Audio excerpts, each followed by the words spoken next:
Hello Internet, and welcome to yet another exciting beer tasting from your friends at You Can't Brew That on Television. We are your hosts. I am the Reverend Ryan Bano. And I am Kyle, Brewdog the Point.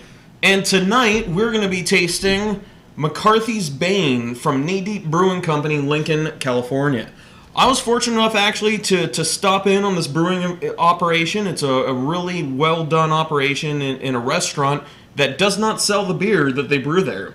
So the moment I left the restaurant, after smelling all this delicious beer being brewed, I went directly to the store where I could buy it, and I bought several bottles. And I think that is a genius marketing tactic. That is a good marketing tactic. That's kind of like brewing beer right inside of a ballpark, like they do at Coors Field there in Colorado, exactly. right? You smell that beer brewing, you really want to drink some of it, but you can't. Right. So this beer is an imperial red.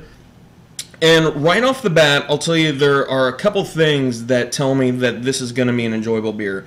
One is the fact that it's imperial red. And those of you who watch us on a regular basis know that we love to thumb our noses at the BJCP style guidelines. We recognize their purpose, but I would thumb my nose right now, but I cut it really bad. Yeah, he did cut his nose really bad, so this is kind of a made-up style. You know, it's a take on an existing style, but they just sort of take a regular style and make it really huge. And then the fact that this imperial red is called McCarthy's Bane tells me that this brewery has a sense of humor, and I love that. So I'm pretty excited to try this. I've been excited since I picked it up a few weeks ago. Kyle, what are you getting right off the bat?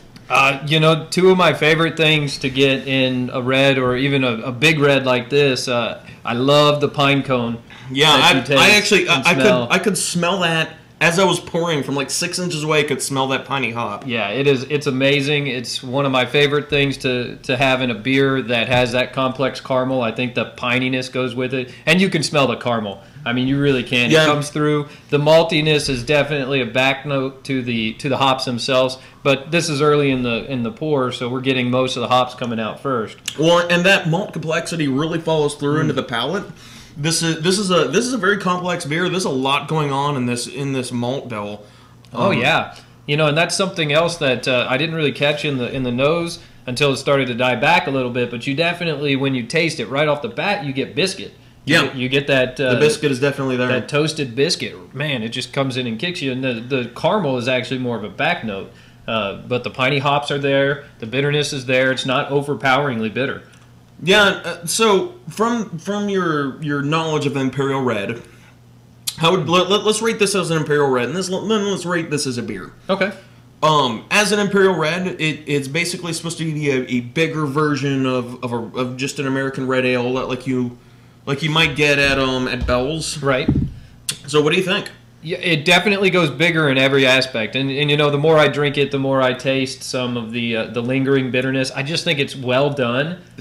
It lasts throughout, so it's one of those things that the bitterness doesn't kick you in the face. I think this is a very bitter beer. It's just so balanced with the malt bill. Yeah, it's balanced well with a really big malt bill and a really complex malt bill.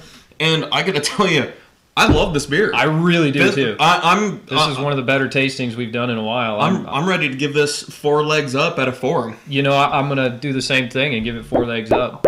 Yeah, this dog is flat on his belly because I would absolutely drink this until I'm flat on my belly. And I'm gonna be in Lincoln in a few weeks, and I'm gonna go get me a few more bottles. So until then, cheers. Cheers. There's one thing I've said, though I'm not known to be wise. When I hear someone crying out, lamenting, I just look them straight in the eyes and say, "Oh God, that is awful."